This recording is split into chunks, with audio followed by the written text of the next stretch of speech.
That's what we're gonna hit them with today. We gonna hit them with that today. We gonna hit them with that today. Yeah, yeah, I'm gonna put that down there. Oh, sugar, no, no, no, no. What's going on, people? Welcome to the Streets Take. Yeah, I took a little while. I had to get my lunch. Today. That's why I had to get my lunch. I don't care what Miss Regina say about me. I know she said something about me being late. What did she say? Well, she said something. She better be quiet. Yeah, I'm gonna put that down there. Oh, sugar, no. Yeah, that's how we gonna hit them today. What Miss Regina say over here? Let me see. Oh, she put her hand over her face. What's going on, people? Well, I bet you Miss Regina's sensitive too. That's our new song. That's our song. That's gonna be our theme song for the show and the topics today. Because Eric East, my good friend, and I respect Eric East. I want you guys to know that he put out something to yesterday, and I really enjoyed it. Enjoyed what he was writing, reading the post, and I thought, thanks, E. Great topic. Great topic to talk about when we talk about, this whole situation of talking about kids, and is it talking about kids or is it not talk? Ty grabbed his popcorn, and we live. Ty grabbed his popcorn.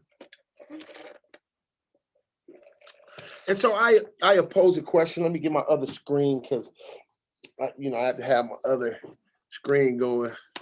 And that is, what constitutes the whole thing of somebody's talking about a kid? I really want to understand, and let me read the post that East had up. So he said you were getting kicked out of the group.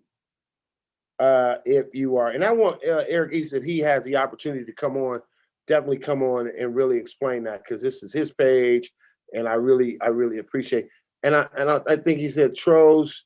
Oh yeah, not that one. He had another one. It said it was to the effect of if I had the real. There it is. It's from this day forward. If you talk about a kid, aka doodle on a kid, you are out. You're getting kicked out. So, want to give Mr. East and I know we understand it, but sometimes I want to make sure we understand it fully, because we are in a generation that likes to call people who don't agree with everything that they agree with. We like to call them haters. We like to say, "Oh, he hating." We like that. He's hating because he don't. Well, because somebody don't agree with you, because everybody. I made a statement a couple months ago.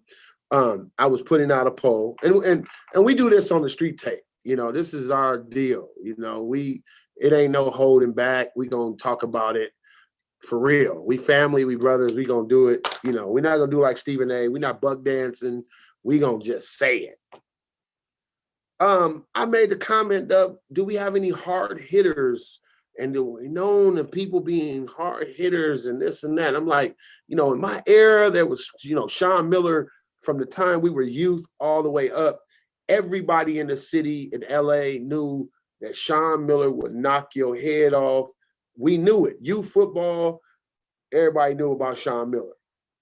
And I made the question, and I talked about it from the standpoint of, do we have that today? And I say, well, I don't see that today. And I was just making, is it shareable? I don't know how is it not, but yeah, man, it's shareable. Let's go. And so what happened was, somebody brought up Baby Man. I went, I don't know. Oh, you hating and you hating and you hating. Because I don't agree with you don't mean I'm hating. That's just my opinion. I haven't seen a hit. Baby Man, I didn't. In Pasadena, it was Ant Wash, Chad Brown, Marcus Robinson. We knew guys. We knew guys that I think Crump because I'm on all three networks. I'm on all three social media sites. So I at that particular moment became a hater because I didn't agree with the status quo and I didn't say baby man. Well, that's my opinion.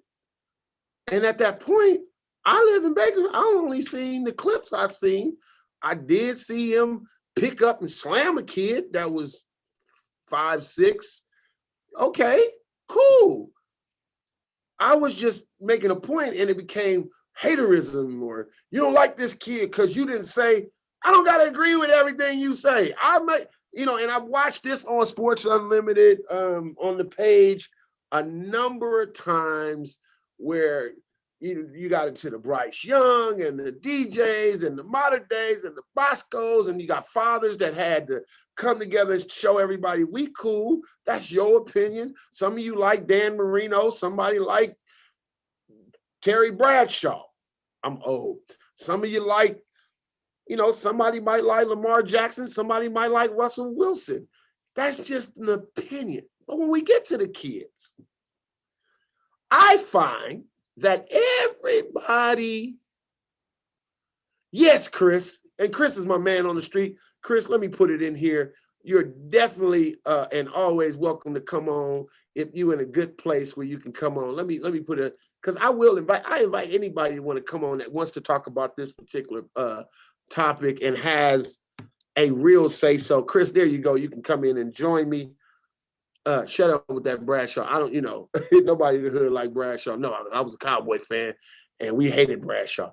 But I want you to understand, or want to at least say, when it comes to the kids, and I understand what Mr. East was talking about, and I call him Mr. East, just respect, I don't know if we the same age or he older, but I understand what East was talking about when you blatantly go after a kid because you don't like a kid or something to that effect. I get it.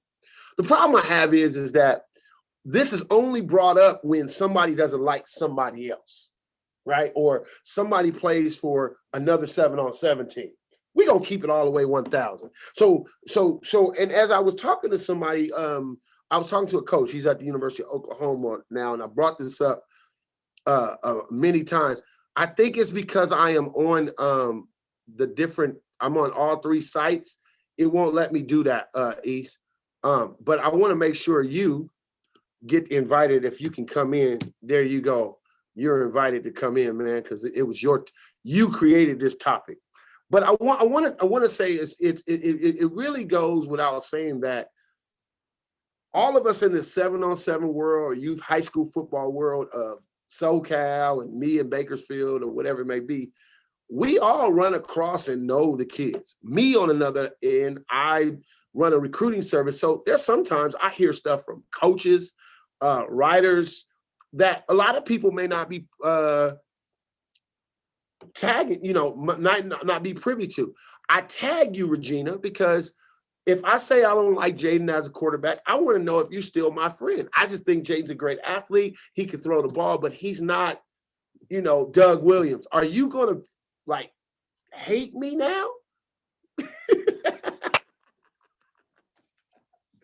So real niggas back in style, and I'm here. Okay, what's up, Ernesto? So what I want to know is and the bigger part is that because people play for different teams and different things, Jaden sucks. People always have something to say, and they think that it's because he don't play for my team. So here I was talking about a coach I was talking to, University of Oklahoma, and he said, man, Cali got it bad. And I said, what do you mean? He said, Cali got it bad. When I'm in Texas and I'm recruiting, I could ask a coach in Texas about a kid across town and he'll give him kudos. I mean, just kudos. Hey, the kid can play, can go, blah, blah, blah, blah. Like it's real good. I get to Cali and you can't ask nobody and these coaches, these 7-on-7 guys about another kid, because then they start talking about, oh, he not better than my kid. He not better than this dude. I think this dude is better. And it's like, we got this other dude on our list for a reason. We ask you because we think that you're going to keep it 100 and talk about this other kid, even though he's not in your organization. To me, that sucks because the state of Texas wants to sit back and go, the state of Texas wants to go, we got 75 or 150 kids out of Texas in college. California, it's all broken up. It's, oh, we got this many out of premium, or this many out of Pro A, this many out of GZ, this many out of rare breed. We ain't talking about, because this kid played, you know, we all had the argument. We gonna keep it real. Rice played for Rose City, GZ. I got video of him playing with premium and this one. At the end of the day, when we see Bryce play for Alabama, we excited. Cali boy, right? That's what it is. But behind the scenes, behind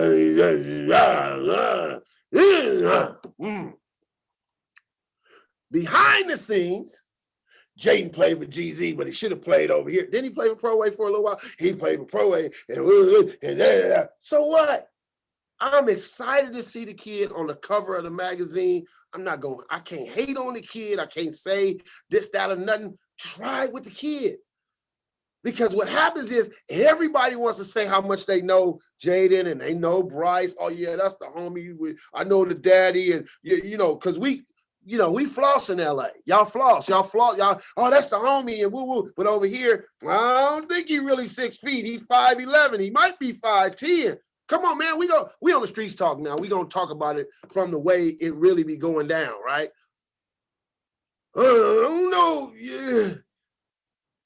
That's the hate that the man is talking about. Then to turn around and say, kid, you know, when we get into this recruiting game, I've heard it. I've heard it many times. Okay, good. I'm gonna read from Mr. East because this is here. Y'all got what'd you say? We got expectations? Y'all shouldn't have? Okay, all right. He said, John, there's nothing wrong with constructive criticism, but some of these cats think it's okay to doodle on a kid and use the excuse that excuse of it might have been better. These are two different animals. Good. I'm speaking of when I spoke on that subject.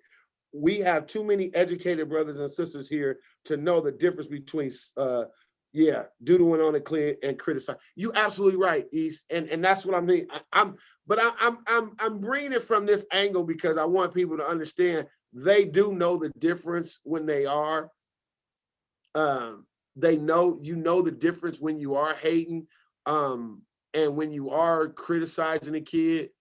The biggest part for me in that. They hate the niggas who got the organ, or what are you saying, Ernesto? They hate that niggas got for these organizations spill over to the kids, and this is dating. Absolutely. You know what I've always said is it's funny because the kids don't have a problem.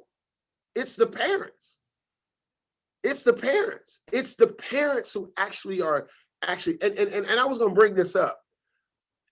I would like to see, of everybody that's criticizing and always got something to say, I would like to see of the fathers and the people, how many of y'all played past freshman football, basketball, or anything? 90% of it is guys who didn't even play.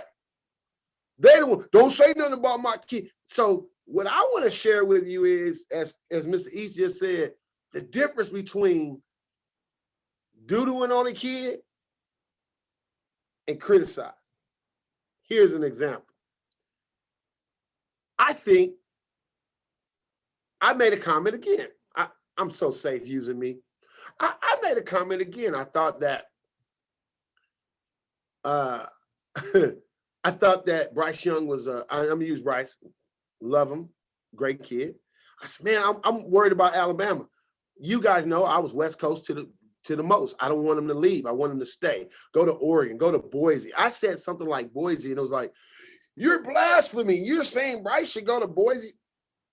I just was saying stay on the West Coast, and somebody made the comment as if I was hating on the kid, or I had he's the greatest since blah, blah, blah. No, I wasn't saying that he was bad. Go to Boise. I was saying stay on the West Coast, go somewhere like that. And that's the problem. The problem is, and let me not leave the mamas out, because we don't have, and I'm gonna give her some love, we don't have a lot of mamas who are as athletically inclined or who try to go back and study as much as a Miss Regina. Give her props. She tries, she knows her stuff. She's gonna research. It's not just my baby out there. It's not just he better than this other kid. Because y'all don't understand. With the recruiting service, I talk to some mamas who, Lord have mercy.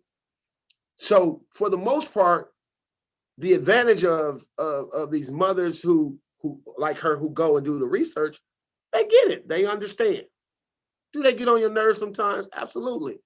Not as much as the mama that don't know what she don't know, because she just thinks he's the man and this, that, and the other. So at the end of the day, I think somebody say absolutely, that's daddy ball, mama ball mentality, killed 7-on-7 culture.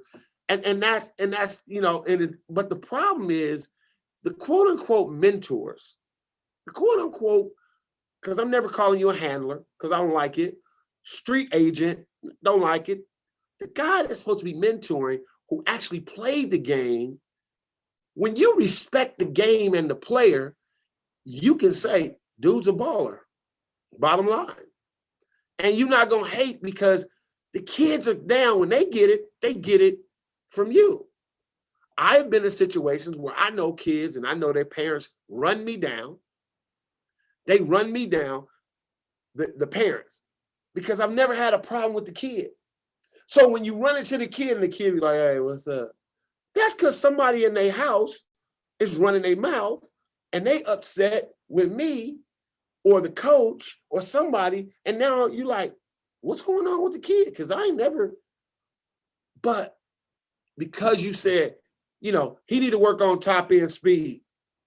I don't know who he think he is. I mean, just because his son ran a 4.4 one time, he think he know it. I'm listening to the coaches. The college coaches just told me that. So I'm repeating what they telling me is why your son don't have the offer yet, or what's going on. So I'm just telling you, I'm just relaying the message based upon the conversation that, oh, nah, man, you know what he said? He said my son was slow. Slow never came out. He needs to work on his top end speed. It's not hate. That's not dogging the kid out. Yeah, they want him to get a little bit bigger. He like 160. He need to get at like 170. They need to see how kind of weight he can hold. Man, he said my son was too small. Didn't say that. I didn't say. I said what the coaches said. So a lot of times we get that mixed up. Now the other stuff, yeah, we speaking in general, Mike. Mike, you gonna have to call me or go back and watch. I'm tired of you being late. But that's what we talking about. What Mr. East brought up, man, was really, really a very good point in what he said is we know the difference, right? Parents want it more than kids. They're not on the mentors. That's not on the mentor. Absolutely. Yeah, when the parents, yep, you don't want to hear that real. Yeah, hey, all day. I would tell you as a minister, people love to lie more than anything. Y'all don't go to church to hear you sinning, you committing adultery, you lying, you stealing. You go to hear God's got a blessing for you on the other side of whatever. That's what you, and you acting a fool. Why? Y'all go to funerals and no cats is crazy as all get out. Killed 10, 12 people. But at an early age, he accepted Christ. And y'all like, he made it. Huh? Now, ain't nobody gonna go to the funeral and be like, yeah, Junebug was a cold killer. And he's with Satan now. Nobody's gonna do that. So the parents are in the same same situation. They want you to tell you how great their kid is. They don't want to hear it. They don't want to hear. I'm a parent. I went back and looked at an article today and made myself mad all over again at at Greg Biggins, and me and Greg Biggins talked. I picked up the phone. I called him myself. I said, hey, I didn't like the article, or I made a comment on my show. He called me. I said, man, it just wasn't cool. I read it. I didn't like it. I read it again today. I read it from his perspective of a writer, and that's it. How do you guys expect your kid to ever play at the next level? You will be sitting back watching ESPN if they like, oh yeah, you know, I'm gonna use Ty. He's my friend. I could use. Well, Ty Mitchell Jr. just got in the league, and Stephen A. He's terrible. He dropped 3 passes in the game. You guys will lose your mind. What's the ESPN phone number? What? How can I write to Stephen A? He's a church. That's people's opinion, man. The problem is when the opinion comes from somebody you don't like or you've had some dealings with. And the problem is that, stop blaming them. They aren't raising my kid. You can tell the parent everything still wrong. This is life. Be accountable for your son. Absolutely. Absolutely. And that's the problem. That's the problem. People ask me, I love Coach E. Scott. I love Nevada, but E. Scott called me and was like, your little dude, he's still 17, 18, just turned 18. He want to miss a meeting and that. I'm like, E, get on his head. Tear his head off. Tear his head off. I can't be like, hey, you know, we got Mr. East who started this coming in to the live today, man. And I just want to thank, he's always been awesome with me. Hope his audio comes on in a minute. He's always been awesome with me. A great guy. And I want you guys to welcome Mr. Eric East, President, CEO of All 7 on 7 and Sports Unlimited page on Facebook. Move your little thing, East, so you can get to your audio and we can get you on. I had this the other day. I don't really want no audio problems. Now, somebody call Metro, make sure his phone, hello, he is not coming on. Yeah. Well, you know, he said, I'm going to keep it 100. Niggas and parents are taking a grown men, beasts, and don't personally know them or held conversations they've never, these men ever. So that breeds the hate when we in these posts. Man, I don't give a dang what anyone, well, you know what really breeds the hate in the post, and we're going to wait for East to get on. I don't know if his audio came on yet. East, are you there? I'm gonna be real with you guys about what the issue really is. The issue is that parents can take their, okay, his audio still trying to connect. Parents can take their kids wherever they want. It is their money. I tell you guys this all the time. My last name is Jernigan. If Jernigan takes his son from here to there, that's where he took him. If I take my son over here, that's where I took him, because that's my kid. There's an amount of respect you may have for a person. That might be, I will tell you, that happened with, I watched Buki one day. He was at IMG. I was standing right with Derek Holmes. He called, he said, hey, so-and-so 7 on 7 down here in Florida wants me to play. He said, don't want to respect the brand. Is it cool? Do you have a problem with it? Derek was like, no, go ahead and play. You down there. What is he going to say? What he respected was the fact that the kid had enough to call because he knew they were going to be filming. He understood the brand that he was in, that his name carried. There he is.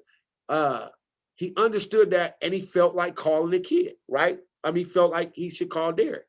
And he didn't want him to see it and feel like, oh, because now, wasn't about what Derek might feel. It was what the outside forces of people who always have something to say. I remember Chris Steele playing with Fast Houston. I saw a ton of dudes connect your internet, your audio.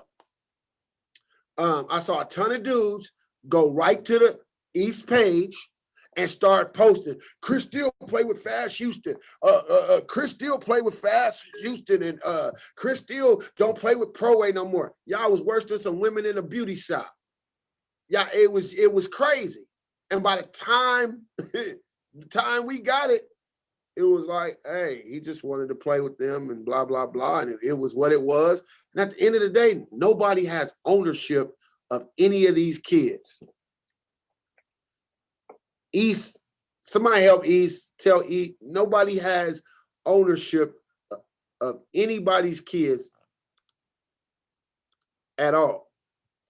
You muted it. There you go. There you go. I hear you. Can you hear me? I can hear you now.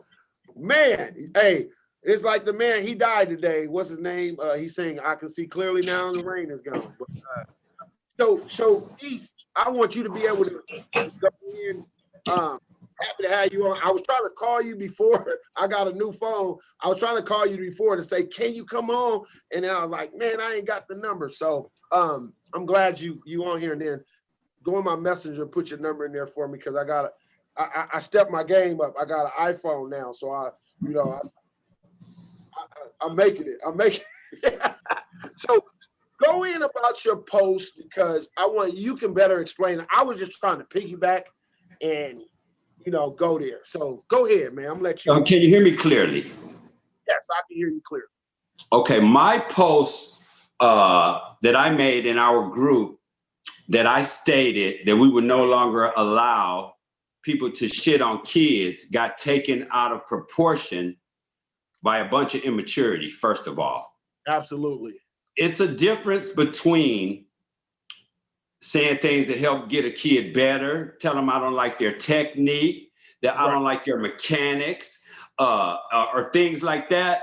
I was clearly speaking on people shitting on kids, and my definition of shitting on a kid was, you'll never make it in life. You ain't shit.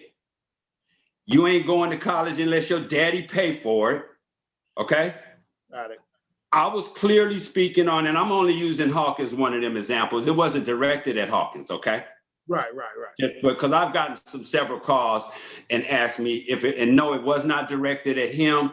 This was something that had been going on for quite a while, that when we started groups in football with our coaches corner, that we did not allow.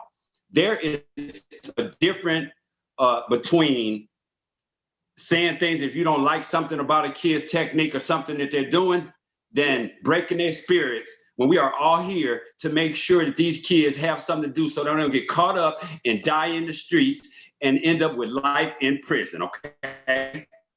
So for those that took my post out of proportion, that was dumb enough to ask me what is shitting on a kid, we don't want you in there any fucking way. Excuse my French. We don't want you in there anyway. If I have to ask a grown man, or if a grown man got to ask me what is my definition of shitting on a kid, no, it does not mean I don't like the way you run. You just kind of slow. You need to run track. No, that's not what it means, because all of that's fair game. Right. I was clearly speaking of breaking a kid's spirits.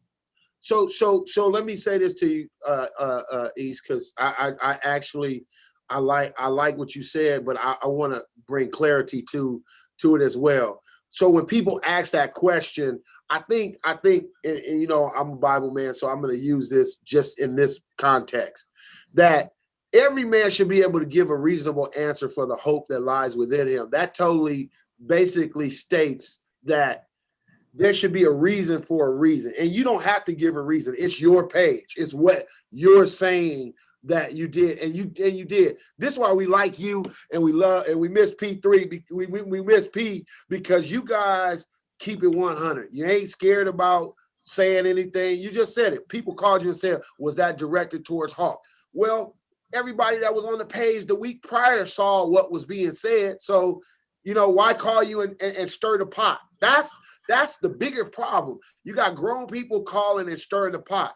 I put it there because I think it's warranted to say that a lot of backbiting goes on about each other's kids And that's the problem. And then nobody can really say what they want to say unless it's somebody. If I don't like East, or me and East had a problem, if East say something, oh, he's attacking me. He's attacking my problem. And Miss Regina made a comment. She said, personal beef is personal beef. That beef between that father and Coach Hawk should have never even got to the internet, right? It should have never got there because that was them personally. Now, what shouldn't have got there was the kid. Kid shouldn't have got there. Right? Yeah. 1 second. Hi, Chris. Okay. Chris said nobody like East. They love me, and I love Chris. He my dude. Yeah. No, but at the end of the day, you know, it's crazy. Miss Regina, stop being negative. Talking about after this live, it's still gonna happen. You know what? We have to have these lives just so we can say, hey, this is what's going on. Go ahead. And after that post, I thought about it last night, and I put a post up in the group a couple of minutes ago that I am looking for one more zero tolerance administrator that will help me, that is not biased, that will help me monitor the group for a bunch of negativity, disrespect, shitting on kids, and things like that. But they have to be non-biased, ready to mute somebody or kick them out, because we're going to get it ready for 2021, and we're going to change it back to how my vision was when I originally started the group. Miss Regina said add her. She wants to. It's a done deal. Okay. So and let me say this. I'm looking for a co-host to Streets Take to make sure we on time, and so we can keep really doing shows that speak about the real stuff that's in the streets, because the real stuff that's out there, man, is, it's crazy, man. And somebody, and Mike is bringing it up, and that is, we are one of the three largest states, or top 3 states, that recruit every year: California, Texas, and Florida. And I gotta believe there's beefs going on everywhere. They are. And we see what we see because we're here.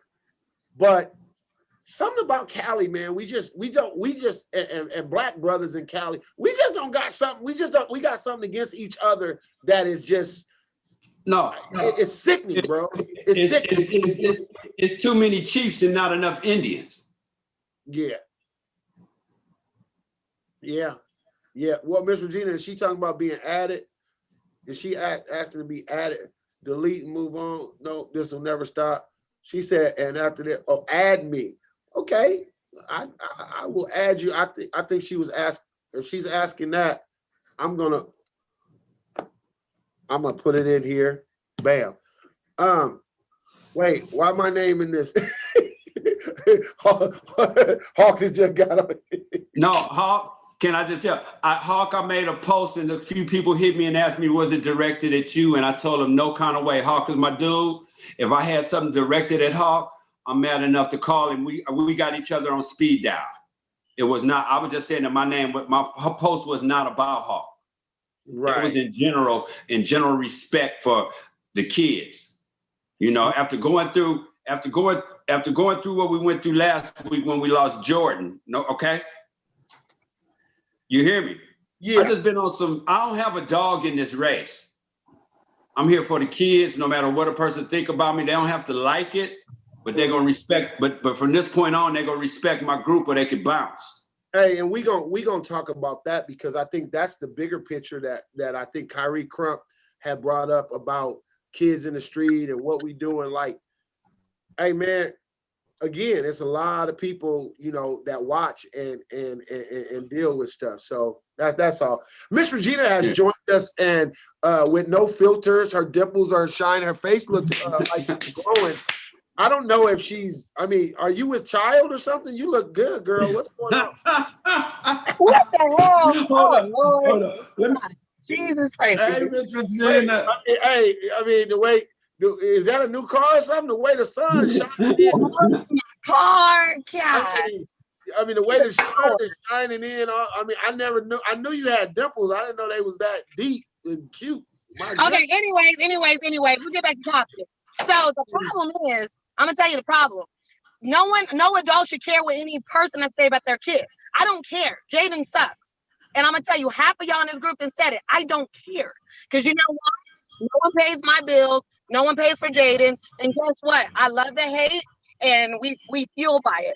There's no perfect scenario from Armand to Fig to Derek to Rob or whoever, right? The problem is we worried about the next person because that's how they end up getting what they need in order to survive in the business. But I've been around a lot of them and I hear positive stuff. The problem is this group, only thing y'all focus on is the negative. Okay? Y'all always focus on who says what, who shitting on who what. As a parent, like I said, I don't give a shit. I don't care. I don't care because you know what? There's so many people who told me my son ain't gonna do this. My son came up with Bryce Young, JT Daniels, Hank Bachmeier, yada yada yada. Right? Do I care? No. I care when my son makes it to the NFL and all y'all try to hit me and be like, Mr. Didi, remember that day? No. That's when I care. Right now, I can care less. Hey, I'm gonna tell you before the NFL. Back to East in that post. The problem is we magnify stuff in this group. That stuff with whoever, I'm not gonna mention no names. It should have been dead a long time ago. Right. It should have been stopped. It should have been, that's a personal business, it's a personal matter. We put it in a forum. Yes, people want to vent and everything, and where they're two wrongs, they were both wrong. It is what it is. Now, that kid, there's many people trying to help that kid. If a parent ain't willing to get help for their kid, then you gonna have to do what you gotta do. And some people, the problem is some people, as much as you can, and they still don't listen. They don't get it. And there's some parents who just want it more than they kid, and they're never gonna get it.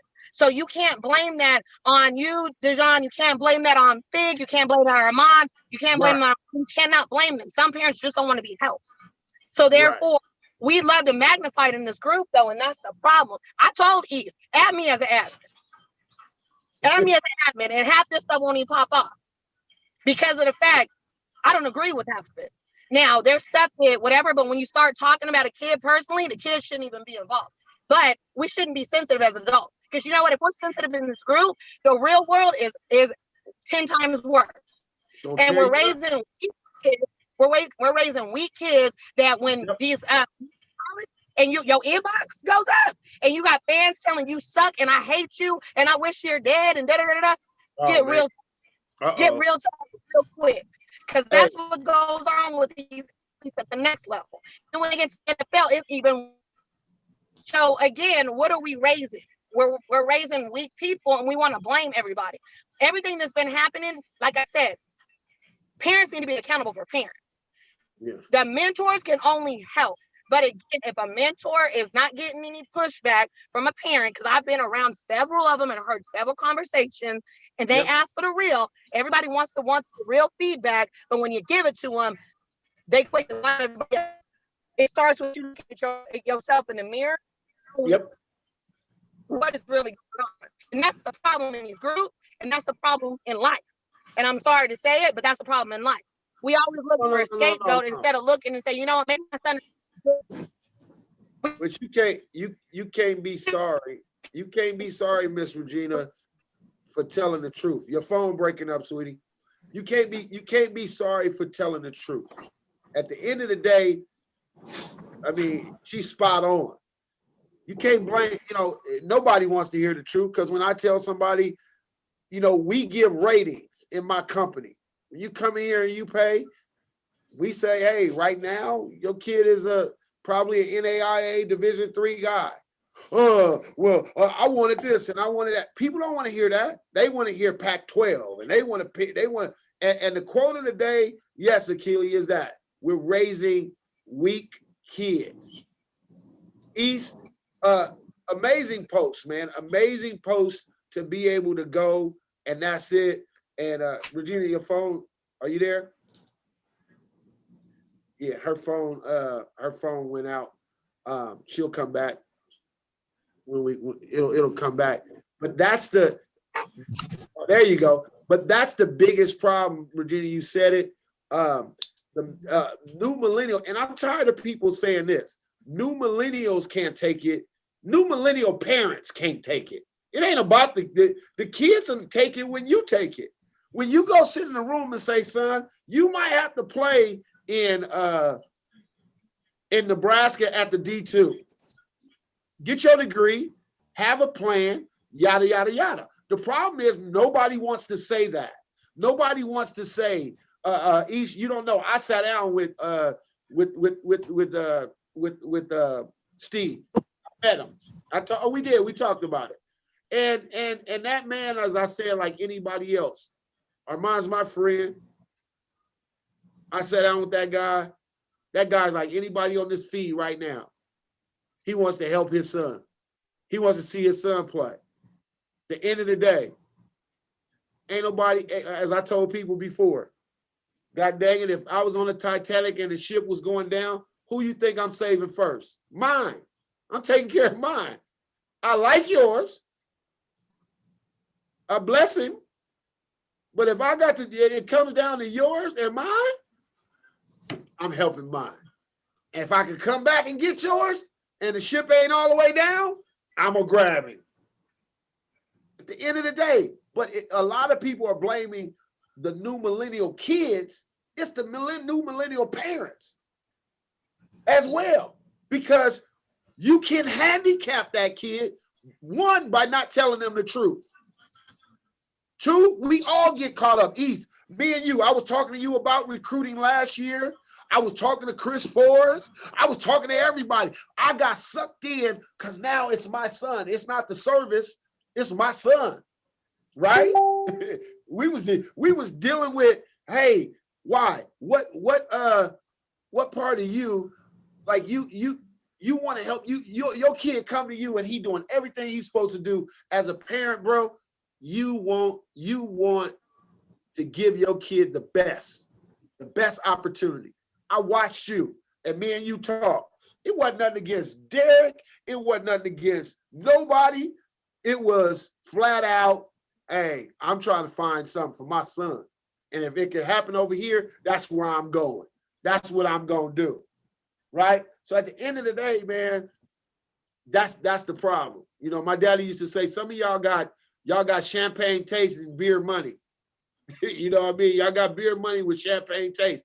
Hey, some of y'all got Pac-12 dreams, but y'all NAIA money is what you got. And that's just what it is. And that's the problem. It's the old heads, you know. Ty Mitchell said it goes bad when parents have big hope and Pac-12 dreams, but the kid has Mountain West talent and they don't get Pac-12 new. That's it. But the problem is where we get, and I'm gonna say the Derricks, the Figs, the Armands, the whoever gets in trouble at is when you start trying to appease people by not, hey, half the truth is a whole lie. Tell the truth, he ain't ready yet. And when they tell you that, can you take it? Because the kid ain't heard you. If I tell you he ain't ready yet, he ain't ready. I've heard Derek say it. I've heard Armand say it. I've heard other people, he ain't ready. And the parents lose their mind. I had a lady tell me on here, my son played with all them kids in Snoop. Why he don't have what they have? I don't know. I can't tell. They bigger than him. They whatever. I just don't understand it. They like who they like. There's a system. There's things is getting it out. But everybody, and I'm going to take what Achilles says right here, which is okay. Get your education paid for it. Hey, man, I just want a free education. No, when I start saying Kansas and Bethel and this school and that school in Philadelphia, in Ohio, and this school, they got money and you only going to have to come out $6,000 in 4 years. You only going to pay $6,000, but they going to pay the rest, $92,000 over 4 years and room and board, and he going to get his degree. Well, you know, we was kind of hoping. I hear all kind of stuff. And that comes back to what Regina said. Nobody wants to hear the truth. Mr. East said it out the gate. That's what it is. Don't doodle on the kid. You got a problem with the parent, keep it off his page. At the end of the day, call the parent. I don't know how many times people have had problems and I picked up the phone. We just flat out picked up the phone. Hey man, what is it? Because you can type something out of anger or type something, it don't really be that. You know what I mean? You know, it's just crazy. East, how many times have you picked up the phone when you heard something? Say, hey man, let me call this dude. You About pick one- up the phone? Huh? About 1,000. You pick up the phone, right? I think that's what men do, right? I think that's what men do. Yeah. I think men and grown-ups pick up the phone. Right? And If that's what got I a do. Huh? Yeah.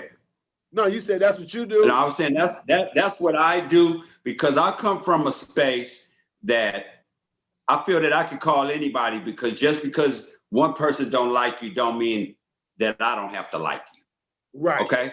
I got a lot of partners that got beef with each other, but that don't make me have a beef with them. I feel like I could call anybody and talk to them and mediate a situation. So let me Okay. ask you. I try not to pick. Let me ask you the question, East, that I had earlier for the people. Yes, sir. And it was on the post.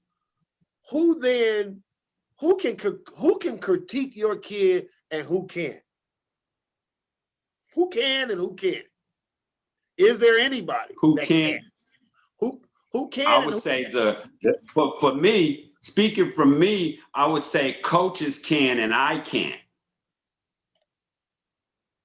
You don't listen to nothing I say. No, but I'm just saying, outside of you, who could critique your kid? Right? His mentors. His mentors. Okay. Know what I'm saying? And my son has plenty mentors. He gets along with everybody. So I'm just saying his mentors, our mentors, the same people that shitting on kids. Right. So who can't critique him, right? So that becomes the question that a lot of kids have is, or a lot of parents don't get is that if they hear something, sometimes it's there already. There it is, Chris. It's in the feed. Boom. He just has to go to that. So there's a lot of people who don't understand that when you critique somebody, or like Regina brought up a valid point. How you gonna play college football when you get on these live, you get on these blogs and they be tripping your kid to pieces, and apparently to pieces. Who is that Isaac Jernigan? He's 5'10". He looks like he's 5'8". He's out there. Blah, blah. Who's this guy? You know what I mean? They are tearing people up. And so, that how are you gonna handle it? And the problem is we're still missing the point. The problem is if somebody critiques somebody, here's the beef. The beef is between GZ and, let's say, Premium. Or let's say GZ and Pro A, right? And we plan. No, you said it right the first time. Okay, so we say that. So we on the free state, we gotta keep it 100, right? So the beef is between these two. So if Armand critiques this kid and Fig critiques this kid, and it's actually true, let's just say it's true. Hey, he needs to work on this, or he needs to do this, he needs to do that. Oh, he just don't like my kid because he ain't on that team. Right? He don't like my way. He said it because of this and so the kid don't know. Well, I'm gonna listen to him because he don't like me. I literally had a parent the other day in a meeting tell me that one of the writers does not like my son. He hates my son. That's what he said. He said the writer hates I'm not going to say the writer's name is not important, but he said the writer hates my son. I said, really? That's funny because me and my partner asked the writer directly about your son, and he didn't have anything negative to say about your son. And the father was like, oh, well, that what was told to me. And that's the problem. We get that. That's how it is. That circle of telephone. I tell you something and you tell somebody else. By the time you get to the fourth person, it done changed 6 times. You know what I mean? It done changed 6 times. Somebody, he don't like me, and he don't like this, and he don't like that. That's just crazy. East, your phone is stuck. Oh, there it is. And so, did you hear what I said? No. Okay, so I had a father say this particular writer hates his son. He used the word hate. He hates my son. And my partner's on here right now, and he was with me, and we looked at each other like, whoa, that's not true. That's not true. You have to click on Chris and go on Zoom. And once you click on the Zoom, it'll let me, and then that's it. You got to have Zoom, and you'll be good. Yeah, Lamont said anybody can critique my son. We need to go to work. You know what I mean? He says it's all good. We take that. We'll take that what's needed, improve, and go to work. That's it. I mean, and we suggest, and we approve critiquing a kid. Right. What we don't approve is telling him he ain't shit. Right. No, not at all. Not at all. Not at all. Not at all. East, I'm gonna have you stay on, man, because we got some good topics coming up, and then we're gonna go through some of these predictions in the Pac-12 schedule, the Mountain West schedule. But my next question is this: Is 7-on-7 losing? Is 7-on-7 losing its flavor, so to speak, with parents? And are more people looking to get away from 7-on-7, you think, or is 7-on-7 still at the height of it, where it's at, or can it go higher? So to me, just my opinion. Everybody know I like 7. Fortunately, I was one of those guys that like 7-on-7 and the pads. But 7-on-7 is not for everybody. Most of the people that I see disliking 7-on-7's kids are not skilled athletes, okay? That are not looking for that work. It's not for everybody. So I would never expect everybody to like it, but I never think it'll go away. And I'm so happy for the kids that don't have a season. People say, look at California. I'm so happy for the kids that don't have a season, still able to go out and get some live work. Which is good, which is really, really good. And I'm asking because a lot of people say, oh, well, 7-on-7 is losing it. I'm not really dealing with it anymore. They don't like all the different things that come about. I think 7-on-7 is a cultural phenomenon. I think it's something that is amazing. I think it is, and it's going to be around, kind of like AAU basketball. I think it needs to evolve into some other, like other things as far as, but I think it's amazing. And I don't think it's going anywhere, but I think there's a lot of people, you said it, that are non-skilled guys and skilled guys that, that don't like it, but there's some people going, it ain't the same. Have you seen changes in it that makes it look like was it better at a certain time than it is now to you? Hey man, I don't know how it was better, but I know last Saturday at Coachella was nice. Okay. I wonder, from our listeners that are listening, can anybody pick a particular time that was 7-on-7 was better, or is it better now, or is it just evolving? You guys can go in the feed. I like to hear that. I think I will say I did really enjoy the Darnay Holmes, Buki years when we first jumped on it. It's good. It was really, really good, and I think it was really good then. I think now there's a bit of negativity, but I think it's good. Kenyon Dorsey said you can't focus on what's it's about, because each week there's fights. That takes away from what it is. If you don't like it, don't do it. Why focus on the next man? Was it fights last week? I didn't hear about fights. I heard it was some great games. Wasn't no fight. It was some great games. It was awesome. I was happy to just see all my friends. It was it. You said was it fights? It was or no? I didn't see no fights at all. Yeah. Okay. Okay. And I think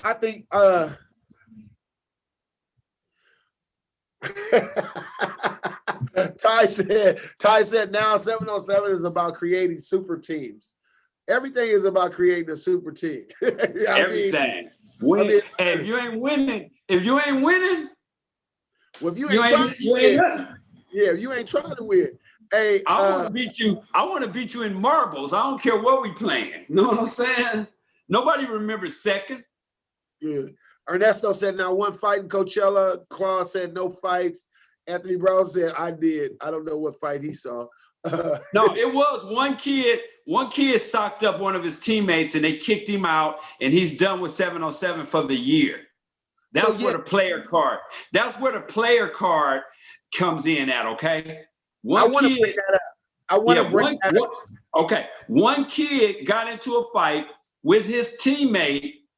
They kicked him out, and he would not be playing 7-on-7 again through anything affiliated with Zorts again for the remainder of the year. So in my meeting, I brought that was brought up, and I like to bring that out today. I want to bring that out today, and I want to really get from the team what people, because I got clarity on what the player card was about,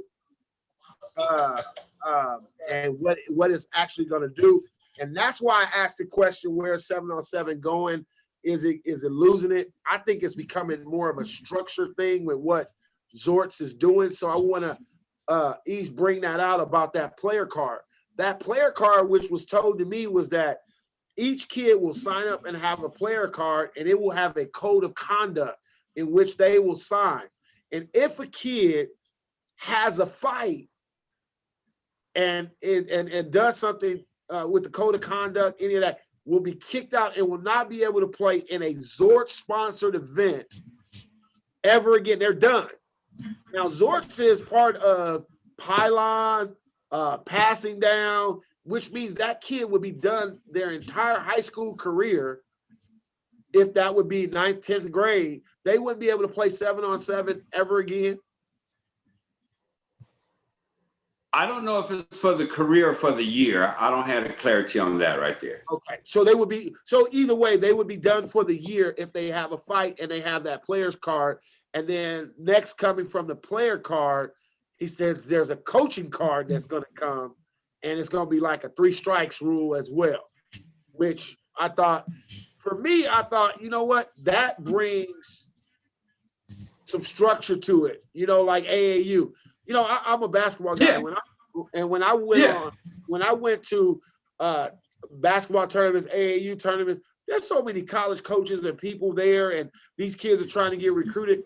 None of this stuff happens. Like literally, I will say, I will say, I won't say none, because someone by the name of Meta World Peace, aka what was his name before that? What's his name before that? Played with the Lakers, Meta World Peace. I'm having a blank, but whatever his name was, he was. I got a picture with him. Huh? Yeah. Yeah. He was absolutely bananas on the tour. And when I was in high school, he turned over the table at the Boston shootout when LA came, Harold Miner and them guys came, and they they beat him. And he turned over the table, and with all the trophies and everything, I was like, dude, he's sick. Something wrong with him. Yeah. Hey, Ron Artest. They needed that. Thank you. They needed that player card last year, unfortunately, at Pylon, when it was about 3 or 4 rumbles, you know, with the Miami guys, and they got into it with some of our guys, and they needed that player card in, because not only did they get into a big fight, they allowed them to continue to play, and then they got into another rumble. They beat somebody else up. Yeah, and then they got kicked out. And I will say they needed it in Florida, where we went and G. Scott and all them guys from FSP got into it with the Hawaii team, and them Samoan dudes got to slanging them, and it was all bad. One thing I will say, when we were there in Florida 2 years ago, Pro A, Premium, Ground Zero, TMP from the Bay, we was Cali. We were Cali. You know, we went to Florida, we were Cali. And it was cool. And it felt good to know, because Chicago was like, boom, up in this beat, boom, boom, boom. And they clowning. And we looked over there, and I looked at Fig, and I looked at them like, we good? And everybody like, nah, we good. And it was like, okay, it was cool. It wasn't, as it should be. Even though we were all there to win, I think that's one of the things that we need to represent in all of it, is that we represent California, man. You know what I mean? Like, we represent Cali. Cali is, you know, and I think that's the part where I think there becomes a sense of pride. So now you got to click the link, Chris. You got to click the link, and then once you click the link, there it is. It'll come up on my page, and then I'll add you. So I think that's the thing that needs to really, really go on. What if you can add something to 707 East? Because me and Cordell, we call you the ambassador of 707. Nobody gets more excited about 707 than Eric East. Hey, but I get excited about but mine did it in the past too. Yeah, no. But I'm telling you right now, you I love it. You really got hyped about 707. You got us really going about 707 when the season went. And that big head Chris, he finally got on. He can't hear me yet. I called him big head. He sounded like me when I came in. I had to figure it out. He's still figuring it out. If I could bring something else to 7-on-7, what would it be? What would you bring to 7-on-7? What else would you bring? But besides the the player card that'll get you kicked out and get you discounts. It also, which we did mention, you get a lot of discounts from stuff that you buy from like Battle and different stuff. I don't know the whole thing, but what I would bring is nothing else that I would bring other than, I like one thing that I liked about Coachella. Let me tell you what I liked about Coachella, okay? Yeah. The bag was $1,200. You like the money. They gave out, the winner got $1,200, dog. If we could give back like that in all the tournaments and do away with that $20 trophy, I like that they're playing for something that they can invest back into the program. Well, you know what? That's a great idea. You can do it. I lived in Arizona for 5 years. I played in a lot of money basketball tournaments on the Indian reservation where you guys play. That's a common factor. So we used to go play Saturdays, 3-day tournament, $3,000 for the winner. So as long as it's going back into the organization and kids aren't posting that they're getting money because they lose. True. And I'm saying we just gotta make sure that we do it the right way, because it becomes, they lose amateurism with the NCAA if they take money. So that money has to say, hey, it's going to the organization. Yeah. That's why I clearly said give back to the organization, because I know the rules with amateurism, okay? None of the kids got no money or nothing like that. This is money that goes back. As long as it's written that way, I think that would be, hey, if you can go to Pylon when you put that 1,000 down and you got 12 teams and you can win 20, I don't think Barron's sharing with us. I don't think Barron. Chris Nixon, you in the building, man. Take yourself off mute. We can't hear you. I gotta go. You were fine. I'm gonna catch you. Hey, there it go. Yeah, there it go. Yeah, I can hear you now. Hey, watch your mouth. Okay. I'm gotta go because I gotta go back to work. Got you. I gotta go back to work, but I'll be listening. send me the number because I got the new phone. All right. Thank you, sir. I love y'all, man. Love you too, man. All right. Let me see.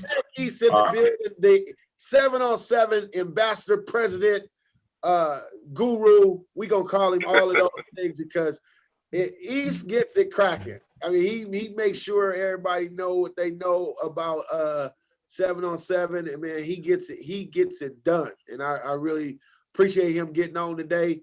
Chris, what's going on, man? You felt the need to get on. So what's happening? Well, I appreciate you having me on, Dick, first and foremost, man. But you know, it's a lot being said and a lot going on. You know, there's so much to talk about. But since we're talking about 7-on-7, you know, I ain't been in this game a long time. We've been doing this now since I think about we started like 2014, if I'm not mistaken. You know, correct me if I'm wrong. But when I got into the game, when I was watching you guys, the B2Gs, I remember the B2Gs, I remember the Ground Zeros, I remember the Pro Ways, I remember the Rare Breeds, I remember Team 1925, all those. Well, actually, them was a little bit after me. I wasn't into 7-on-7 yet. My son was young, our kids was young.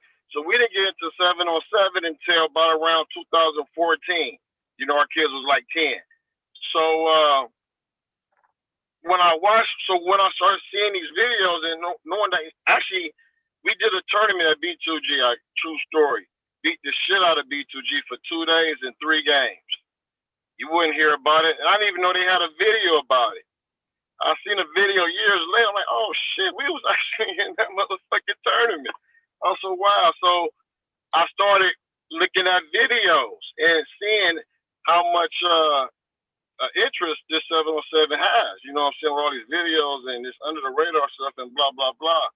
But I say all that to say, when I was watching on the outside looking in, it seemed like this shit was fun. It seemed like it did have a purpose. Not knowing nobody from a can of paint. Just me watching and observing, watching videos, participating in these functions.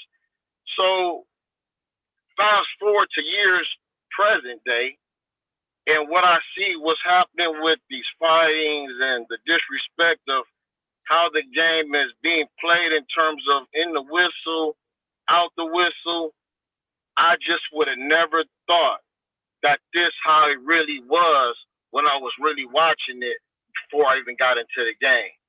So I'll even ask you, you know, even your listeners, was it like that? Because I didn't see that. I didn't see the disrespect. I didn't see the negativity. I actually saw the opposite. I saw positive. I saw people having fun, kids having fun, the fans having fun. But now it seems like it's so much at stake now with the 7-on-7 because now it's organization with these kids. So I'll use us, Zorts, as a prime example. Man, we didn't get into 7-on-7 to be the fucking #1 team in the universe. That was not our plan and our goal to be the best 7-on-7 organization. Our goal was to use it as a tool to get better for our little tackle team that we had in San Gabriel Valley.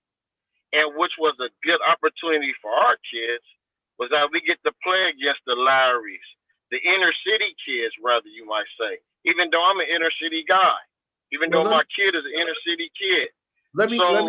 Let me answer the question before, so I won't lose my train of thought.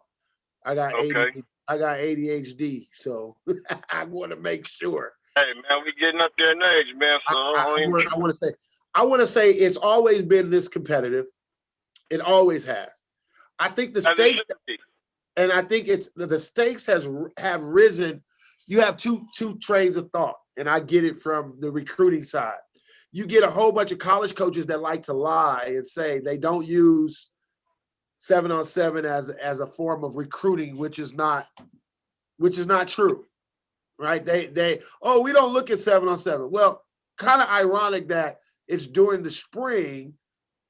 It's during the spring that all these offers start coming to these kids, and it's usually not. It's usually not based on what they did last year. there's some inroads that are happening with assistant coaches and other people who are talking to 7-on-7 guys. So when that happens, I just crack up laughing when people go, "Don't, that's 7-on-7, it doesn't do anything for you." That's a lie. Secondly, I definitely disagree. huh? I definitely disagree. I've seen 7-on-7 work for so many kids to Absolutely. this present day. As Absolutely. as for coaches and whatever, these writers, who's ever able to see these kids, to get a chance to see their talent for what it is. Right. It's a 7-on-7. It's shorts and t-shirts, but it's a way you can still value skill. You can still value talent. Absolutely. You can still value demeanor.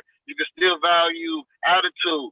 So you can still value a lot of things that I've seen kids get noticed just by doing 7-on-7. And like I was saying, a lot of these kids that's been on our team, man, I didn't know them from a can of paint. You know what I mean? And then I think the bigger part of this is that what I would like to do is understand this. The kids having a logo on your jersey or something is a sense of pride for everybody, whether you play high school, whether you play 7-on-7, wherever you go. So the competitive nature for every kid and kids that are doing this it's never been not about winning or not having the right attitude or wanting to do something. It's always there. I think the fun has been taken out. I think from your perspective, when you say the fun, I think the kids are having fun. I think, but the other side of it is the stakes have been risen higher when kids see kids get offers and all these other things come in to play, and they feel like now I'm competing. I don't think we would ever want to take away that from a kid when he's walking on that field. What we want to take away is, as mentors and leaders, is the fact that, hey, if you play for Ground Zero, it's always this, baby. You have pride for it. If you play for Zorch, whatever y'all do, it is. If you play, I think that's the cultural phenomenon. I don't think anybody that grew up in our era that knew anything about fraternities. They'd rock fraternities in the South based upon business and their daddies and all that stuff.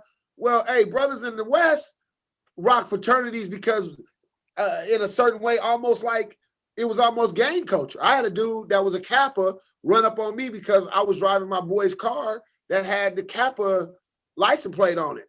And he walked up to me and was like, "Yo, can you swim?" And I'm like, "Yeah, nigga, I can swim. What you mean?" I don't know the lingo that the Kappas is using at the time.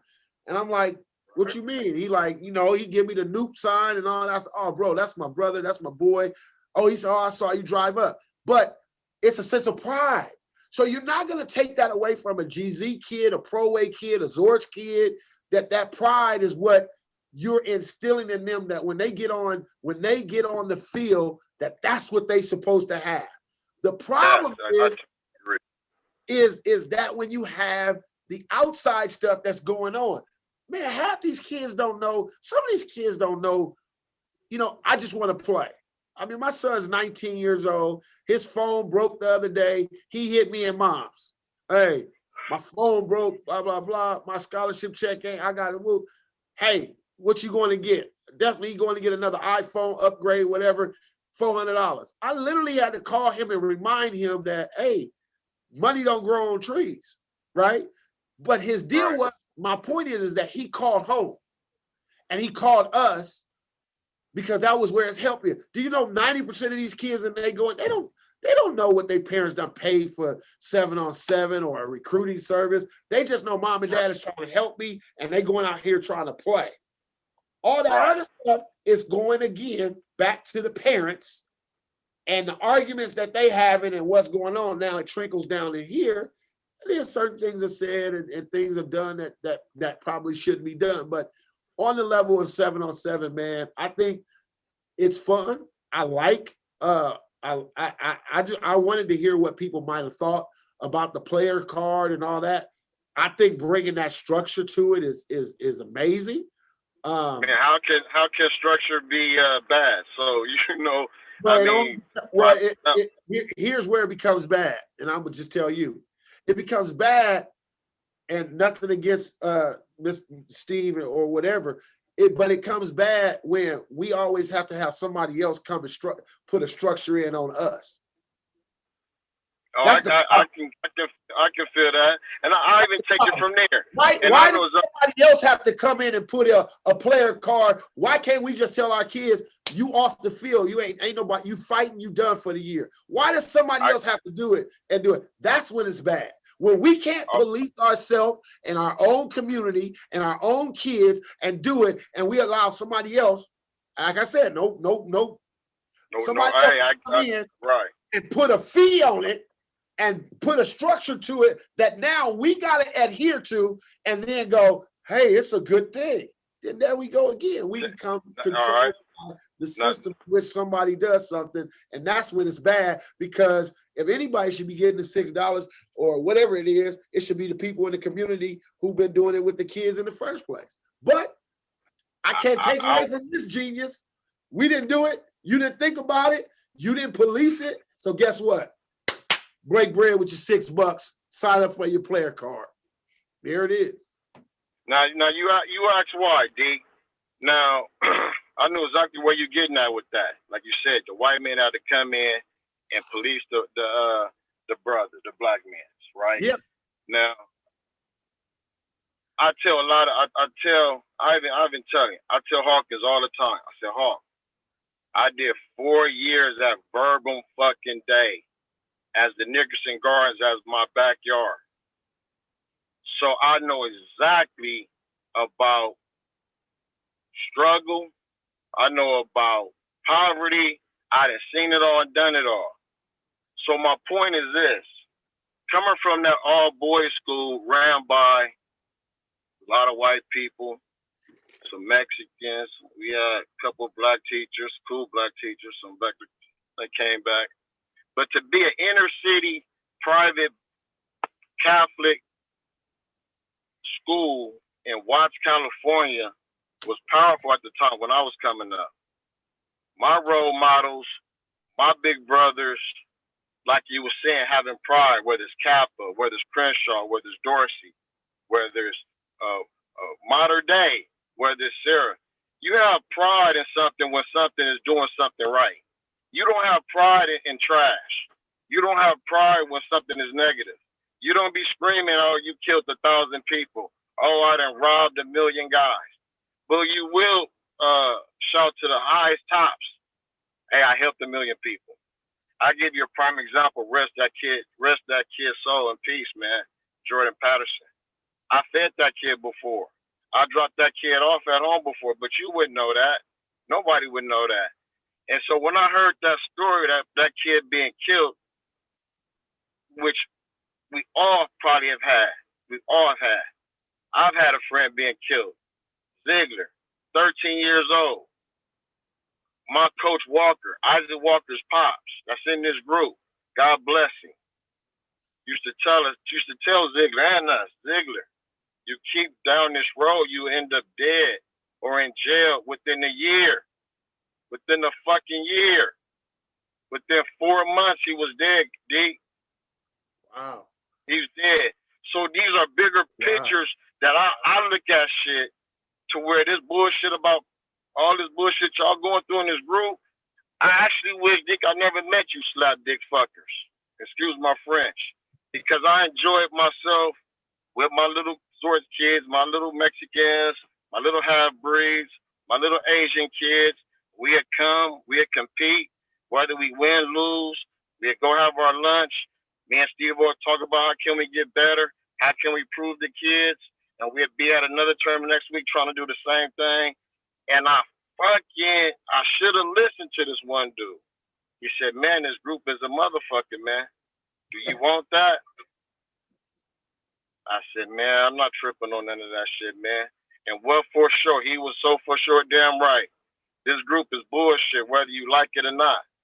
You motherfuckers ain't trying to help nobody. You motherfuckers, prime example, excuse my French, so when I think about it, I get that hood in me. Like I said, I got that verb in me too. Motherfuckers just look like a certain way. And I want you to understand, Chris, you know, I try to use the show from the streets take, and you taking it from the streets, I get it. I just want to make sure that we stay positive in the sense of. I will stay positive. I will stay positive because that's where I come from. Now getting back to my upbringing, and before I even got to Verb, before I even got to Coach Walker, I had awesome parents. So I give all the praise to them because my marvelous mom, my awesome dad instilled a lot in me that I take to this day, that I apply. And it's all about helping one another. I'll give you a prime example. This past weekend at a 7-on-7, my good boy Hawk, man, he had fun ripping us. He had fun ripping me. He had fun clowning us. He was the loudest one. And I said, okay. I'm saying to myself, I let it slide. I didn't say nothing for the longest. But then it became a goddamn nuisance. And I said, okay. And I said a couple, and I said to myself, I'm gonna get his ass. I'll get his ass. But that's the competitor in me. And then that's the competitor I put into my teams. So when my team show up and we whoop your ass or whoever else's ass, or even my mama's ass, because even my mama know she'll get her ass whooped when she playing against me because she know I'm not competitive. Because it ain't personal. I want to win just as much as the next man want to win. And I should, or nobody else should have to fucking feel sorry for beating somebody's ass. We gonna shake hands. It's all in competition, and I'll see you next week. But the problem I see, D, hear me out, D. The problem is that these fucking slab dicks are so fucking insecure that they think it's about these W's and these fucking trophies. It ain't about these fucking trophies. It's about, did you get better today? We got our ass handed with Hawkers clowning us like something fierce, getting the shit beat out of us. Our kids ear hustling. They see hear what's going on. But like I told them after the game, don't worry about that. I didn't even address Hawk. I was talking about the game. Man, we're going to let that game go. We're going to learn from that game. We see what was going on. We'll make some adjustments, and we'll be ready for the next part of the tournament. And we end up winning the tournament. But what the key was, the boys got better instantly. Which that's what it was about. It wasn't about no fucking trophy. It was about, can we get better today? Can we get better this next play? Can we get better this next game? Because if we don't, we'll be on the freeway in traffic like everybody else. So I say all that to say, I want to win like anybody else. When you have a competition and you're giving something away, whether it's money or a trophy, somebody's walking away with something. And I'm a competitor, and I want to walk away with it just as much as you want to walk away with it. In between that, anybody else for whooping your ass should not be propaganda against, should be not be lied on, should not be, well, you can hate me. I get that because hate, you must be doing something right. But see, when I come up, they just congratulate. We didn't hate. We say, run that back. And if you whoop my ass again, we say, run that back again. And if it get too dark, hey, I'll meet you tomorrow. And that's how I come up. But these fuckers, you can't take a loss. They want to cry. A lot of cats take L's these days. Because it becomes an embarrassment. I used to tell Big Mike and Big Marty all the time, man. When they first came off, I said, man, don't tell nobody we don't practice. Because I had enough respect for my colleagues, and I call you guys my colleagues because we in this 7-on-7 fraternity together as coaches, as mentors, trying to help any kid that's willing to come out for 6 months, use 7-on-7 to make yourself better for your upcoming season. That's it. And I should tell Mike, don't tell nobody we don't practice, dog, because that's not a good look. People out here paying, training 2 or 3 days a week, practicing 2 or 3 days a week, practicing for 2 or 3, 4 months before a tournament, charging, and we show up with no practice. That's not a good look. So I never said nothing for a long time. You probably, this is probably your first time ever hearing that we never practice. I don't know, but we zero practice, zero. When I say zero, I mean zero. Okay. And when we show up and when we dust you off, That cannot be a good look. Because if I'm a coach, me personally, the competitor in me, I'm not letting Lucas or any motherfucker that ain't practicing whoop my ass over and over and over and over again. Once again, I'm talking about a competitive nature about this sport that we do 7-on-7 in terms of winning and losing. Nothing more, nothing less. Nothing else to do with whooping your ass, nothing personal. I can still shake your hand and have a beer afterwards. Just like Jordan said with Kobe. You can have an admiration, man, for someone, but still have a competitive nature against them and still have them personal conversations. Right. And that's why I just miss, I wish I miss because I still hang with my bird boys. But that's why when I look at you, Slap Dicks, I be like, these fuckers wouldn't last 2 minutes at Bird. They wouldn't last 2 months. And they went to Dorsey. He probably went to Dorsey, Fremont, Locke, Jefferson, Centennial. You probably been in the. But see, Chris, that's where. So this is where I'm gonna say, because there's a lot going on in the feed about what's the difference between, what's the difference between, 7-on-7 and gangs and all this other stuff is that, like, we start talking about schools and where people went to school and all that, like, that means there's a tough guy everywhere. Everybody got a Debo at their school. Right. That's the message that we keep sending to the kids, as if I go here, I'm cool. If I go, I did this, I did that. All that stuff all that is what we keep portraying to the kids. As I said before, hey, when I put on the John Muir jersey when I was in high school, I had Ricky Urbans and Chad Brown and dudes that was playing at SC in Colorado come, and I was coming from Westchester and growing up in the neighborhood, and hit me like when we played Pasadena High, like, hey, homie, we don't lose to Bulldogs. You know what I mean? And it was a sense of pride. Right. Everybody in Pasadena grew up with each other. They got family at PA. So we don't ride like that. Like, y'all ride. Some of this is almost sounding like O-Dog and OG Bobby Johnson. Like, we playing football. So at the end of the day, all that other stuff don't matter. Like, whether somebody went to Fremont and somebody went over here, it really, all that is what I'm saying about what's oozing out of you guys. So what we need to have, and I said I was going to do it, what we need to have is a coach's 7-on-7 or a wrestling match, or y'all want to raise some money? I got a boxing gym, and we going to put on the gloves, because everybody need to get some of this off their chest, and we can get some oversized gloves. Everybody do, because everybody is acting as if like all that other stuff, it really don't matter, bro. It really don't. And keep 7-on-7 for what it is, Deke. Use it as the preparation season, as I tell our boys. You're preparing yourself for the upcoming season. So the things I harp on when our kids come out of tackle and we go into 7-on-7, we harp on correcting the things that they just came out of high school with. Like we tell them, the 11th grade Chris got to be better than the 10th grade Chris. The 12th grade Chris got to be better than 11th grade Chris. And if he's not, he's losing. He's not getting to where he needs to get. So that's the whole point about 7-on-7 for us.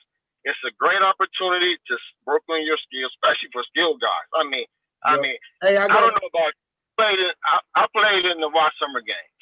So I was looking forward to playing against Carson High. Well, I gotta move on. I got somebody else coming in, and then I gotta do your thing, man. Got you. I'm gonna but go ahead and stick around and listen. We're gonna be good to go. Oh yeah. Man, Hulk, you in the building? Can you hear me yet? Man, I hear you, dog. How you doing, sir? I'm doing good.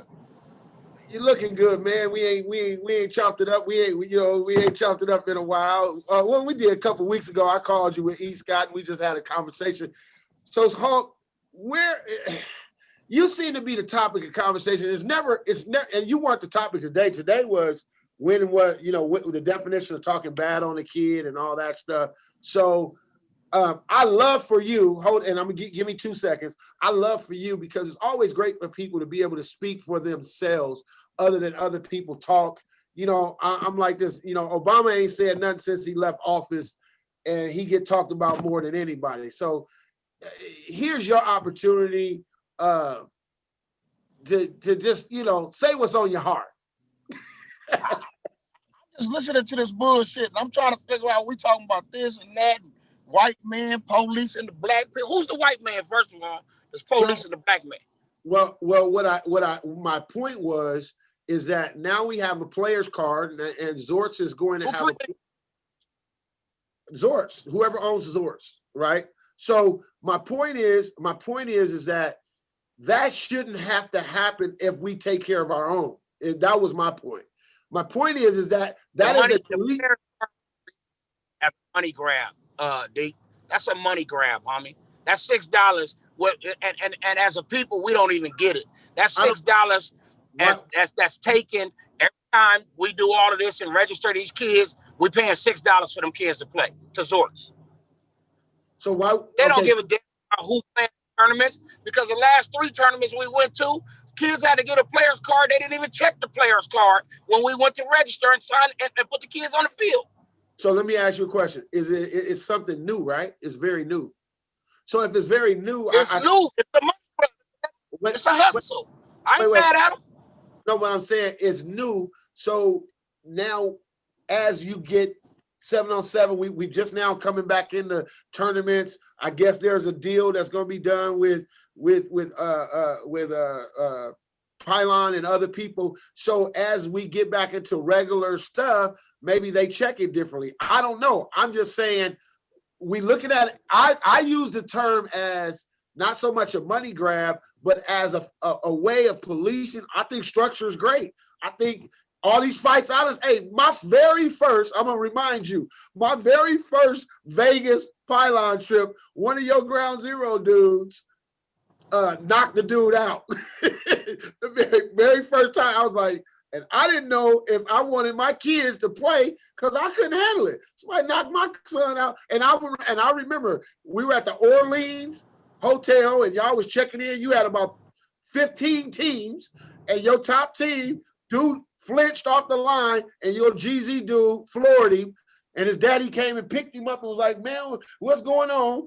And at the end of the day, we kept playing. So that was 8 years ago. So structure, to me, I was like, hey, bringing that structure, I understood the card to be that. And I'm just saying, for us, Armand Hawkins owns an organization. His kids should be able to be dealt with by his owner and his coaches and his people. He doesn't have to pay $6 for a card for him to be kicked out. That should be done within the organization. Now, because it's not, because we have fights not only with you, everybody. I watched FSP fight 12 times last year. Ain't nobody said nothing to Tracy Ford about that. But at the end of the day, this structure becomes a good one. You know what I mean? That's all. You still missing the point.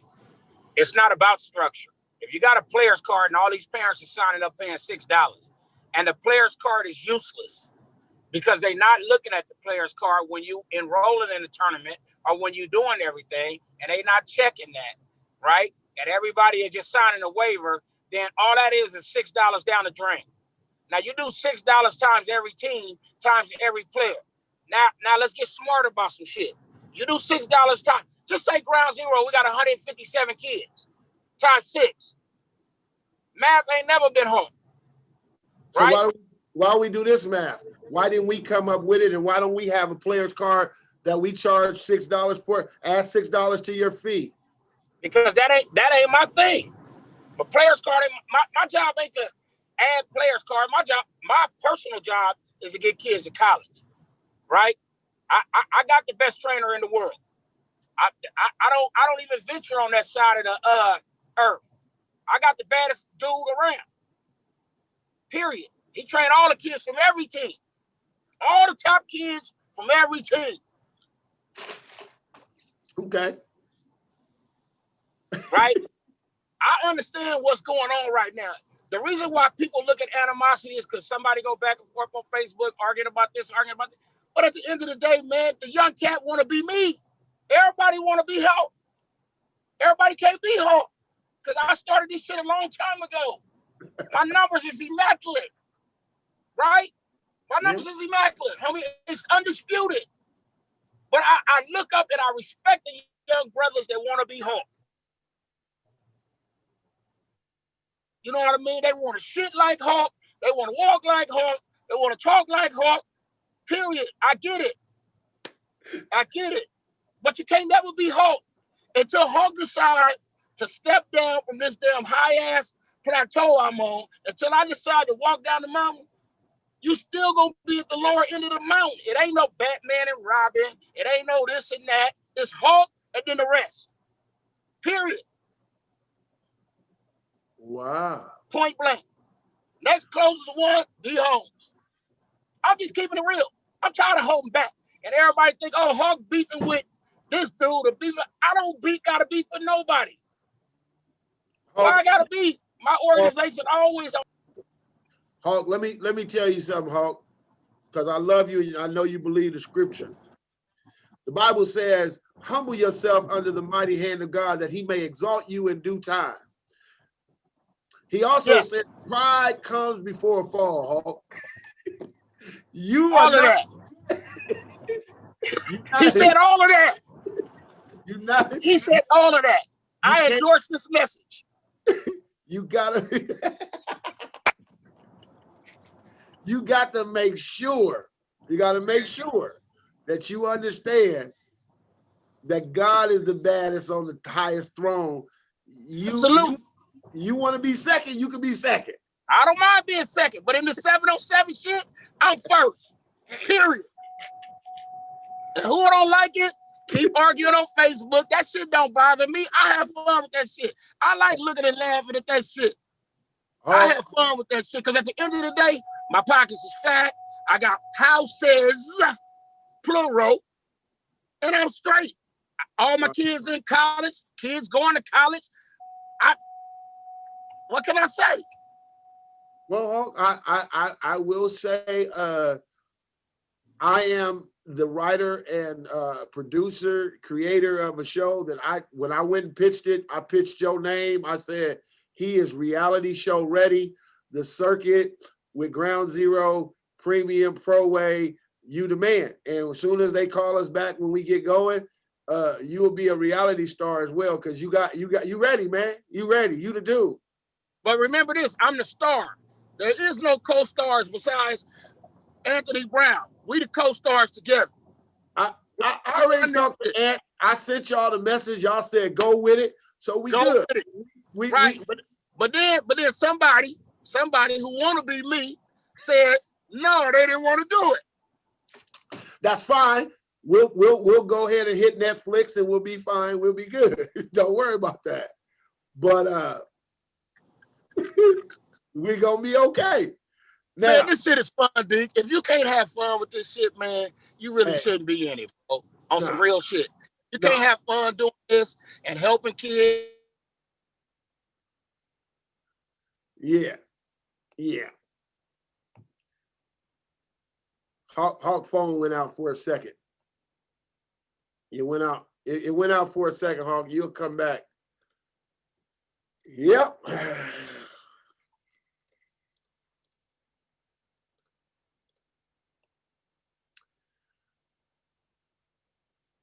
Yep.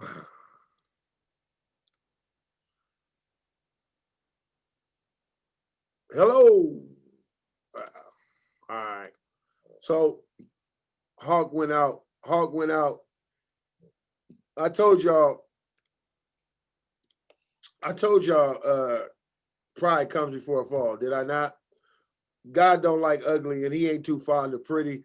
And Hawk, the Lord had to humble his phone just now. So when your phone get humbled, that's what happens. You get shut off. My good friend Max, happy birthday to your family, your wife. Awesome. I'm gonna switch gears here. I got the Pac-12 schedule up. I want to do some Pac-12 predictions by schedule. I'll do Mountain West tomorrow because I've been on here since 12 o'clock. So I've been on here 2 hours. So I want to do that because I got it. And this is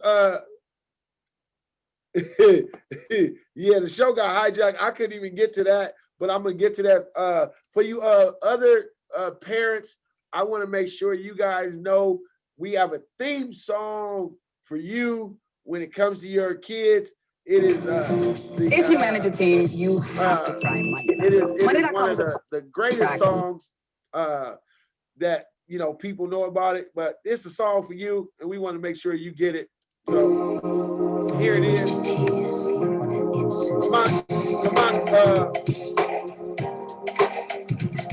Lamont, told me we had to do this. It is Ralph Tresvant, 1990-something song called Sensitivity. There it is.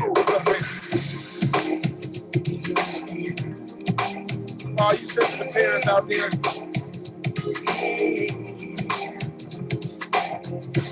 Jamel, we will not be doing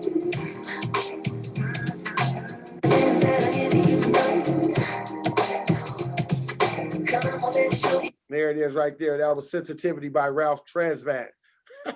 So we got the Pac-12 schedule up. Let me share my screen with you guys so we can get into that really quick here. Opening games and all that stuff, man. We got the Pac-12 schedule.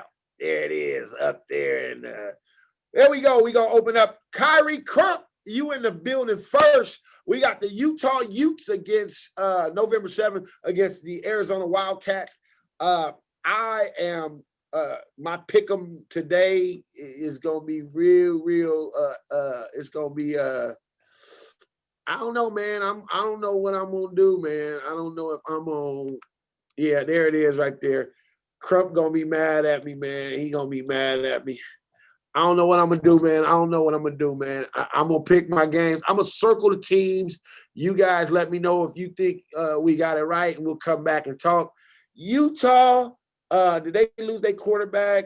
I don't know really what is going on this year in Arizona. I don't know if Utah just seems like the better pick. But I'm gonna go with Utah in that game. This game right here on the 7th got me really worried, y'all. I'm just gonna be honest with you. The Stanford-Oregon game, because when you talk about the amount of time, I know was Diamador that just came back. I think Diamador just came back. Let me put my screen on so I can see what y'all saying on my other screen. Diamador just came back. Thomas Graham, I don't know if he's back yet. So I'm trying to, I don't know. I want to know what's going to go. So I got Utah. Stanford bothers me because Stanford's going to play a ground and pound game, and without a spring ball and you slow the game down, I just think Stanford might pull the upset. I know Toby's going to be mad at me, but I'm going to go ground and pound, ball control, game control, big linemen. Both have new quarterbacks in this situation. I'm going to go with Stanford. That's what I'm going to do. I'm going to go with Stanford. In this next game, I'm just going to be honest with you. I got Washington State with a whole new coaching staff, Oregon State. Oh, man. I don't know if Washington State's going to have that high-powered passing attack. Jay Rich up there. I don't know what kids are there. Oregon State seems to have a little bit. I'm going to give Oregon State the edge in this game. We'll come back and talk about it. We'll come back and talk. This game is very intriguing. Washington Cal. And here's my thing. The Washington Cal game, I'm talking to my nephew. Defense is looking great, he said, at Washington, but offensively, nope, they lost their quarterback to the draft. Cal's coming in, a lot of freshmen, a lot of new players coming in. offensive coordinator Bo Baldwin is the new coach at Cal Poly. Pretty tough. This is one I'm nervous about because I want to go with Washington, but I'm not sold on their offense. I'm really not sold on their offense, and I'm a little worried about Cal. They've been solid defensively. Offense haven't been there. I think this is going to be a low-scoring game, and I'm going to give the edge. Jimmy Lake, they tell me never go with my heart. I'm going to go with my boy Jimmy Lake. When we get here, we got SC. And here's the thing. SC, Arizona State. Max, you still on there. If you still on here, Max, I don't know how you picked this one. I will tell you right now, USC is just on paper, they look powerful, dude. I'm just going to be honest with you. They got returners.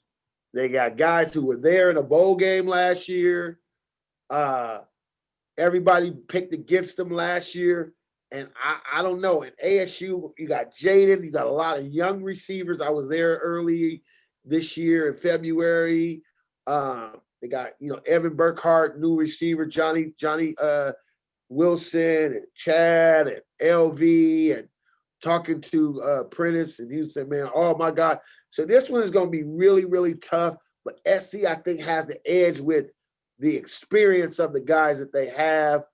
I'm going SC. I'm going SC here, man. I got to go SC. I got to go SC, man. I gotta go USC. Why is my eraser? Get out of there. I gotta go SC.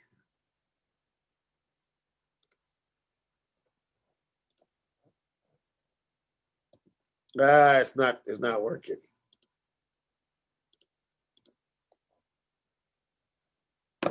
I'm gonna go SC. Hey, I'm still going Washington. Yeah, I'm going SC. I'm going SC that game. I'm gonna be honest with you. I'm going SC. I went Washington.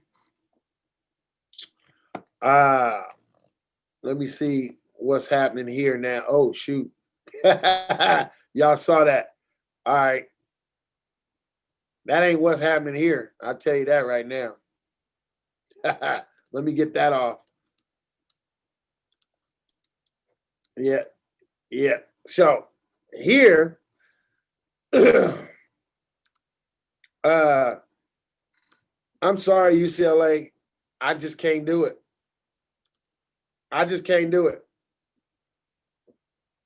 Yeah. Yeah, I'm gonna say I'm sorry to UCLA, but hey, I just can't do it. Yeah, I just can't do it. The 7th, UCLA, Colorado. I love you, Carl Jones. I mean, both teams are struggling. But I can't. I gotta go Colorado. Whoa. Yeah, I gotta go Colorado. I gotta go Colorado. The following week, I gotta go Utah. USC will be 2-0. Arizona State Cal. I gotta go ASU. Washington, Oregon, Stanford. Following week, yeah, it's gonna get ugly. Let's talk about this real quick before we get going. Let's talk about it. Yeah, I gotta talk about it. It's going. UCLA might go 0-8, and I'm. Crump, it ain't wrong, man. Hey, Arizona, who they got first? Who was that? Arizona, Utah. I don't know, man. Chip should be gone by game 3. I'm figuring game 3. He should be out of there. When I look at the schedule, they have it was told to me they had the toughest schedule. They opened UCLA, Colorado, Utah, following week, Oregon, following week, Arizona, following week, Arizona State, finishing at SC. Don't look good for Chip, man. I mean, I'm sorry. He should be gone by third game. I think the other toughest schedule, Arizona's right there. Arizona opens up, boom, Utah, USC, Washington. Yeah, I think Arizona got a tougher schedule. UCLA, Colorado, finishes with ASU.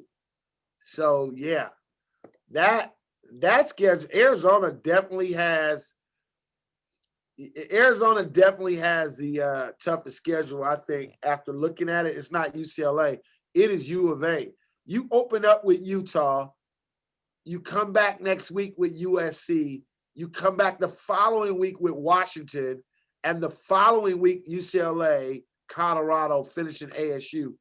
So I like to get some predictions on this 7-game season. Is that 7 games? Is that 8 games? What is that? Is that 1, 2, 3, 4, 5, 6? And then there's a 7 game. Okay, yeah. So 6, 7 game schedule. They're still picking Oregon to win the they're still picking Oregon to win the Pac-12. SC, man. I just don't. I think it's SC, Oregon. SC, Oregon, Stanford. I think when you play ground and pound football like Oregon, I think you can. I mean, like Stanford, I think you can manage the season if your line stays healthy, because you didn't have a spring, and then you just start pounding guys and you play smash mouth football. I think it becomes tough. ASU, I think there's a lot. I think ASU is young. And I think they'll be better later in the year. Hopefully, if they jump out and start winning games, watch out. But I think that's gonna be tough. But that's gonna be the question with ASU is the SC game. Who ASU is, we're gonna find out who ASU, who USC is, game 1. I don't know what jersey Max is wearing. I don't know how he's gonna do it. It'd be like Cal Poly playing Nevada. Ooh-wee. I don't know what I'd be doing with my boys. He's gonna love his boys. He's gonna wear whatever he's gonna wear. He's gonna root for both of them. So that's great. So that's it. Hey guys, we said a lot today on this show. We had a lot of stuff. I want to close this. I'm gonna be like Jerry Springer. My closing argument. Always remember that it's not about you. How about that? It's not about Hawk. Not about Chris. It's not about you. It's about the kids. When we say that, make sure that it's not just a cliche thing. Kind of like church folks. How you doing? I'm blessed. I'm highly favored. Oh, when I think of the goodness of Jesus and all he's done for me, my soul cries out, hallelujah. Those things sometimes become just cliche. They become things we say, right? It's about the kids. It's about the kids. When it's about the kids, you never have to say it's about the kids, because your actions will prove that it's about the kids. Make sure that, one of the things I've learned in this Christian walk, that when I'm hurt and I'm mad about something, I've made it about myself when it really ain't been about me at all. So I want to take from this, thank Eric East. I want to thank Miss Regina for coming in, keeping it 100. Skin was looking smooth. I want to thank Chris Nixon for coming on. I want to thank Armand Hawkins for coming on. I want to thank the Lord for when Armand started getting out of hand that he cut his phone off. But I want to thank Armand for coming in. And all you guys to continue to watch the Streets Take. I hope this is one that was one for the record that, man, we can look back on and say, man, remember when we said that? I want to say again, I have no problem with the players card. I think structure is great. In closing, I believe that structure should come from within. It should never have to come without, and you never have to pay $6 for structure when you do what you need to do within your organization, within the kids. The kids know that you're not playing and that you'll kick them off the team, one fight. You know, one of the things I will say, y'all start letting the kids curse in front of you and do the things that they do. I don't care if you cuss at home with your mama. You cannot come around Coach DJ and our organization start cussing and acting like you do that at home. I don't care if they let you smoke weed. You can't do that over here. I don't care if they let you. You cannot do that. So there is some part of structure and what we need to have that should come from us. And then we wouldn't have to have somebody else come and put in a structure of $6 to make sure that player's card, I heard there was discounts. I don't have enough information to talk about it in a bad way as a money grab. Hey, everything costs, baby. And my thing is this, as I said to Hawk, I'll say to anybody, if it was a money grab, if it was whatever it was, why you didn't come up with it? Why we didn't come up with it before it happened? So police your own house, take care of your kids, continue to pray for the Patterson family. I don't know if there's been a funeral or there's going to be a funeral anytime later on, but continue to pray for his mother. You can reach out to Fig and anybody else, Crump, if you guys know where we can send flowers, money, just our condolences, a card, or whatever we may be able to do. Let's do that as a community of people who cared more about the kid than just when he was with you. You know, say something to his mom, drop something off by the house, do whatever you can. It's a tough time right now. All right. My name is Deacon. We out of here, man. I'll see y'all next time. Hope y'all enjoyed the show. I've been on here for 2-something hours. Cordell.